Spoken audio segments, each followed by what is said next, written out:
ACT scores. A new report from the exam headquarters showing the lowest average score nationwide in over 30 years. Erica Cost has been looking into this for us. She joins us now in studio with more. Erica. Good evening, Adam. ACT is a career readiness exam to measure where high schoolers are at academically. But unlike the SAT, it has a science portion and a writing option. Now, the average score you mentioned is 19.8 on a scale of 1 to 36. Here in New York State, our average is a little higher at 25.3, but experts tell me across the board, scores are on the decline. This data reflecting the class of 2022, students who were sophomores when the pandemic first hit. Rose Babington, Senior Director of State Partnership with the ACT, says you have to take that into consideration when looking at the scores. As we reflect on really the disruption that students had in their high school experience. But even before the pandemic, she says scores have been trending down and less participation. Mike Bergin, local tutor who specializes in exam prep, says many colleges are also test optional now.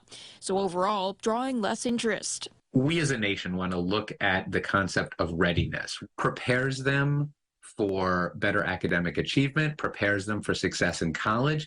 The report says these scores are evidence of a, quote, long-time systemic failure exacerbated by the pandemic. And in order to support students, it falls on policymakers, school systems, educators, and parents to pay attention. The data really shines a light on how much more support we need to provide to all of our students moving forward, but especially the students who are facing barriers and challenges outside of their control. We should stop fearing tests that tell us things we don't want to see, right? We should be prepared district by district, state by state to help students build stronger reading, writing, and math problem-solving skills.